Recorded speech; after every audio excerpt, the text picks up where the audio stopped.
So we're gonna do another video of, because I'm on a roll and it's already like 11:25. So please, for God, I looked at my video of the other thing. Please, I know I have 2 subscribers. Comment, God damn it, comment. Tell me what you want. Tell me what you need. I make anything. I don't care. My physical state of mind is just blank. It doesn't matter. But if I remember correctly, Inko is going to the hospital with like 3 police officers and what's her name? And Midnight. The whip girl. God damn it. But I'm gonna say this now. God damn it, I'm gonna say it now to you all. If you don't fucking comment a video, another video is not coming out for another week. I don't care. Actually, I don't care. Public place. I only do this because of great imagination. No, but please give me video ideas. Please, I'm running out over here. That's a lie. That's a blatant lie. But let's go back into this series. What if Naruto? Sorry, I've been watching fucking Anime King. Subscribe. What if Deku had a gun? And yes, that will be the title. And yes, it will be just funny. But as we left Deku, he is in the outskirts of a homeless shelter. Actually, wait, no, we didn't leave. We left Deku in a fucking church. It's a let's go back there. As Deku kind of looks around and, you know, his feelings are very messed the shit up. He's like 7 years old, and he doesn't know what the fuck he needs to do. He's in a broken down church, and he figures out that he basically can fit a bunch of shit in this dimensional portal and make guns. Dude. And he figures out they kind of connected in a way where he can make guns and just put them in the portal instantaneously after he makes them. Because it's kind of like if I said it before, it's like 4 squares and he can pop down like the gun. Now, it's a pistol. It's a very nice pistol. Very clean, very nice. Black shaped. And you can just pop them in the portal. Now, the portal does have a weight limit, and I think I remember it multiplied. And usually a gun weighs, I'm gonna say this gun weighs around 50 to 60 pounds. Actually, 50 to 60 pounds. Let me think about that. No. This gun weighs around 10 to 15 pounds. Maybe 20 if you're like maxing it out. Yes, it's kind of heavy. Actually, wait. No, 5 pounds at probably most. Yeah, 5 pounds to 10 pounds, let's say. The gun weighs, and the bullets, yeah, weighs around 5 to 10 pounds. Why am I saying 15? I know how much 15 pounds are. 60 would be incredibly, maybe like the higher guns, and we'll figure that out when he gets older. And he starts figuring out how much, like it takes an hour just to make the gun itself and the bullets for both. And he only has 4 slots, so he just starts maxing out the slots. Now, he looks at the list. Now the list has religious figures, like very highly reproduced religious figures, gang people, phone numbers, people that are under his like control, that are from in the city council, blah blah blah, and that kind of shit. And also some of the there's like on the back, because there's a back that he kind of forgot to list. There's city council members and people like that. The front is all drug dealers and shit like that. Drug dealers, pimps, and shit like that. There's 100 names on this list. But on the back, there's city council members. Very highly represents city council members. There's church figures. And it says bribed or threatened. And there's some, fuck. What are their names? I just got it like an hour ago. And there's some, judges. There's some judges, and there's some, judges, and there's some, lawyers. Judges and lawyers. And they said threatened or bribed. So if they bribe them, like they take the bribe, and that's basically. But if they threaten them, they threaten like their family and the shit like that. And Midoriya's kind of seeing this, and he just says, "I guess I'm going to have to get some work." Now we're gonna change our viewpoint to Izuku. Not Izuku. Shit, we're already in Izuku. Izuku's mom, Midoriya. Midoriya's mother. If I could just fucking stop being a dumbass, it'd be incredible. Nope, you're gonna fucking be dumb. But, Inko. Now she's in the hospital right now. Now she's kind of in witness protection because of multiple things. Midnight is the main person for that shit. Like, she's like, the cops are like, okay, what should we do with that? And she looked at all the cops and like, you fucking dumbasses. We're gonna put her in witness protection. It's like, why? Did you see how much drugs they had? It's like, oh, yeah. The person who lived there, or the person who beat up Inko, or actually, they probably don't know the woman's name. So she's like the female in the room, and didn't you not notice? She's like, the cops are like, what? Notice what? I work with dumbasses and horned bastards. They look at him all. It's like, if you're not distracted by her giant rack, because yes,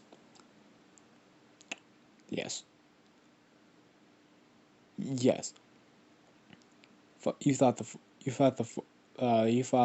Hokage from Naruto had a big rack. Think of like a little bit bigger, and her bust is just incredible. If you're not looking at her ass and tits, you would look at her hands. She has a wedding ring. She has an engagement ring and also a wedding ring. Both very cheap engagement ring and wedding ring. She's looking at all the police like they're fucking idiots. Because they kind of are. And he's like, oh my gosh. He's like, one of the policemen was like, but you were looking too. You better shut the fuck up. You better quiet the fuck down there, Sonnyba, before I rip the fucking head off of your fucking head. As she kind of like tilts her head down just a little bit, and she's like, but she does kind of amazing rack. As she like breathes in and enters the room, and she like shuts it and like locks it. And this is Inko's bedroom, but in the hospital room. She locks it. She walks up to Inko, and now she's conscious, but she's still very injured. Inko's like, I'm sorry, man, but I don't have any money to pay. Don't worry about it. Don't worry about it. I have this entire situation called for. And she kind of pulls out, she kind of like grabs a bag, and she looks only at her eyes. Fucking just no lower than the eyes. Just straight at her eyes. She pulls out a clipboard, and she kind of like stares at the clipboard. And she's like, okay, I gotta ask you some questions. Like, you were talking about your son in the when we were driving over here, and do you know his name so we can find him? Oh, yes. Sorry for my weariness, but it's Izuku Midoriya, and she writes it down. She's like, oh, okay. Did you have a like? It's like, okay, we'll check the records, and We'll find out where he is. But uh, did you well, what's your name? And she's like, Inko Midoriya. She didn't change her last name. She didn't change her last name at all. Fucking violent. And that also is one of the reasons why she got hit a lot. She never changed her last name to Midoriya. Husband? Like, do you have... She looked over and she's like, do you have a husband or do you are engaged? She's like, she, Midnight looks down, her wedding ring and her engagement ring are gone and disappeared. Like, not even like, you can see like the lines where they've been for so long. Now they're like, it's a little like, it's like a little like slimmer there, but they're gone. And she's like, oh yeah, for like maybe a year or so, but we broke it off because problems. And she doesn't want to say that her son shot basically her abusive husband into the face with a loaded gun, actually in the back of the head, so not as bad.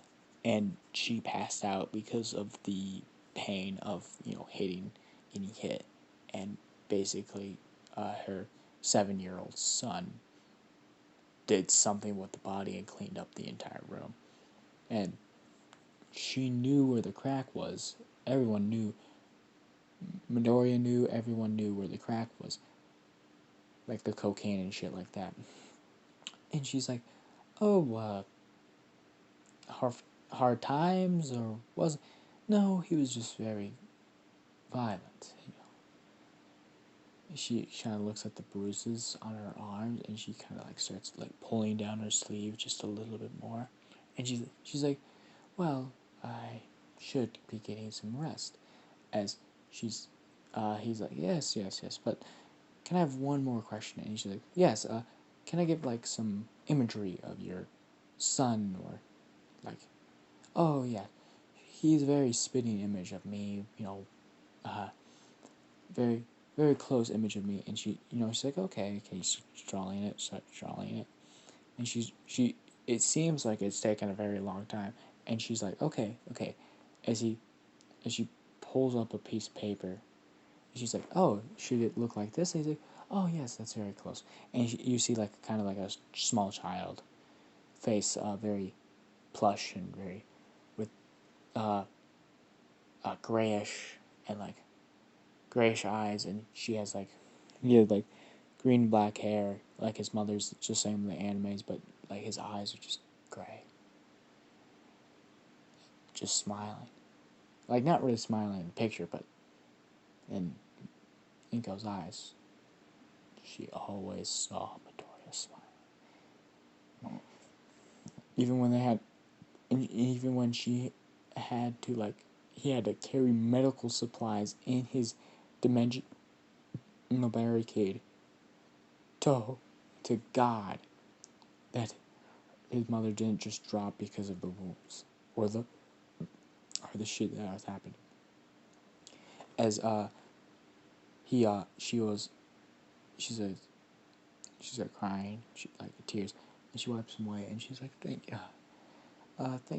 yes, that is very, very similar to my son." And she's like crying, and Midnight just grabs her, puts her head on her shoulder, and she just starts crying and crying, crying. It's like hours and hours and hours before she ever stops crying. It takes like a good an hour and a half just to her to calm down, and right after that she falls asleep. Now, when Midnight got back up and started walking to the door, she she grabs her phone, leans over a little bit, takes a picture of Midori's of Inko's ass, and like, without the flash, of course, motherfucker, she's smart. Did you get it? Takes a picture of fucking Midori's Inko's ass, and just like, save private. We will now. Now she's still wearing the fucking nightgown. Remember that. And the blankets are not fully on her. So her like curviness and all that. She's wearing proper like she's wearing like full layer clothes. So no, like nothing is like. But her clothes that she was wearing was very bloody and very disgusting. So you know, they got her some basic like a nightgown and like some like basic clothing where it covers her like her. I gotta talk about the hard shit too, didn't I? But and also Midnight went to a store and bought some like pajama pants that she knew was a little bit too tight, just a little bit. Like she bought stuff that fit her waist and her, but not always. Like her little bit of her bust was still going out. Like her face looked pale and sickly, but her body looked very, very built. As she still had that curvature, and she's take a picture, snap, private, save, and she puts it to her phone, says, straight with, God damn it, and she's like, why? And she opens the door, and she just shuts it. She unlocks the door. She unlocks the door because she locked it before. Unlocks it, opens the door and says, shuts it, and she says, if anyone opens this door without my permission, and like there's some police officers over there waiting for them to question her, and like if anyone opens this door without my permission, I will put all of you to sleep, and I'm not gonna use my quirk. As she walks away. Now, this version of that character will do it. As she walks away, she's like, I shouldn't probably do that with a grieving wife or a grieving mother. But God damn, why does she have to be so fine? And then she's like trying to remember all her like faith or beauty, but also all the problems that she sees, the bruises, the cuts, the thinness. She's good and built, but her face is very thin and very like she needs food. She walks up to the doctors and said, feed her. He walks up to like the head table, like almost outside of the door. Like you're walking out the door and there's like a table with this girl, and she looks kind of new. She looks like she's hasn't been in this job for a while, and there's this other girl. She looks like she's been in this job for like a year, maybe two, and then this older girl that's been in this job for like 25 years, basically training them. The 2 year old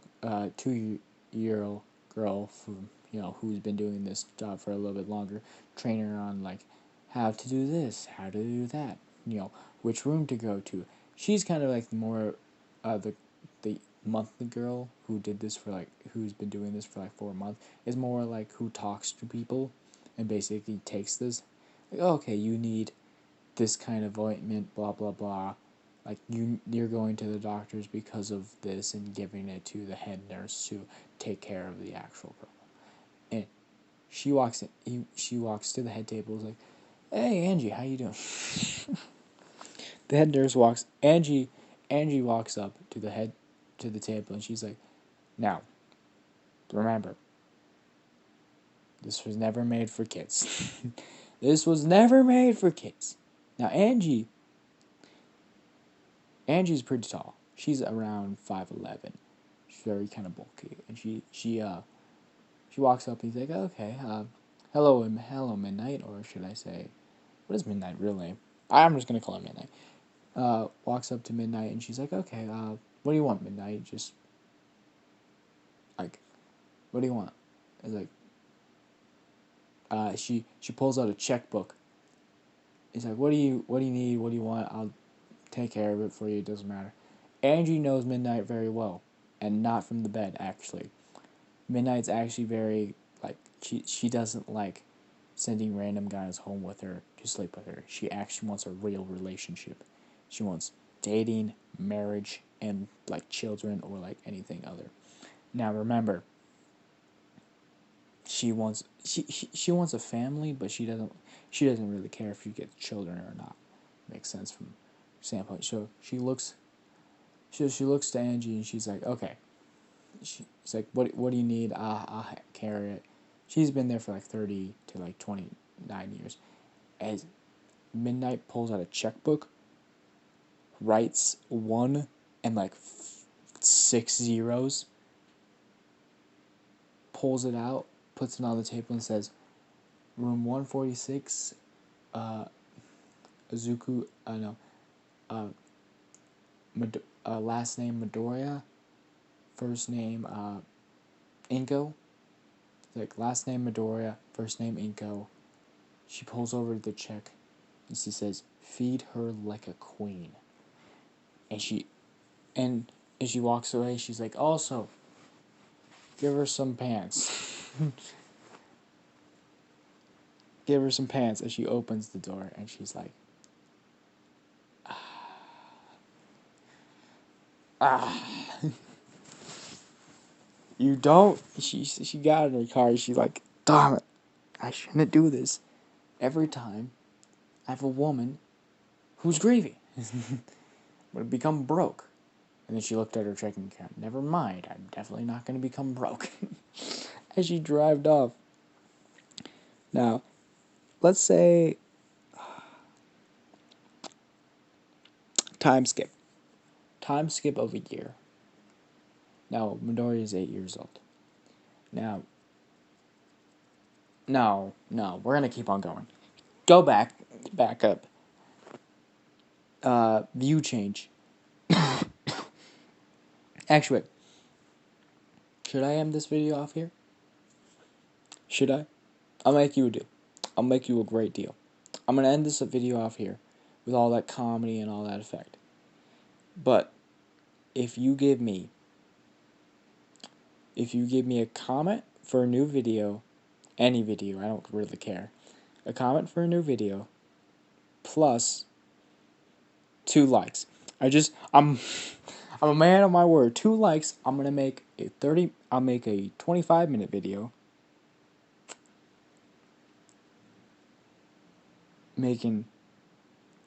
doing as much content, and I will also, if you reach a like goal of 2 likes, I've also 2 likes, I'll make another video instantaneously after that. The next day, I'll make another video.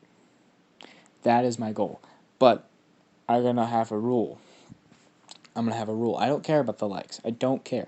I want your comments, though. I want you... Actually, I don't know a whole full... But I want your ideas.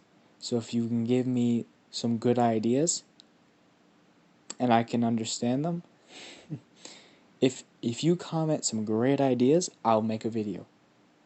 I'll make a video and I'll take your comment and I'll say, this commenter said this great idea, and I'll make a video of it. Promise you this. I promise you. Just please like the video, comment, and subscribe. If you want to, I don't really care. If you do subscribe, thank you very much. If you don't, fuck you. Just fuck you. You don't know why? Because if you finish this video to this point and you don't like my video, what the fuck are you doing then?